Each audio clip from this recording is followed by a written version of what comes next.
Oh, one time I was preaching 2 months ago, Lord, sana naman yung land na hinihingi ko para sa monastery, sana naman.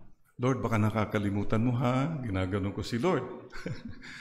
And there are 2 sisters who were listening at that time. Sabi ko yung may view naman sana at medyo malamig. And just like that, this family in Batangas called me, Father, we have a property. We hope you could see it. I believe more than ever now, if you have the size of mustard seed, what is the size of your feet? Feet.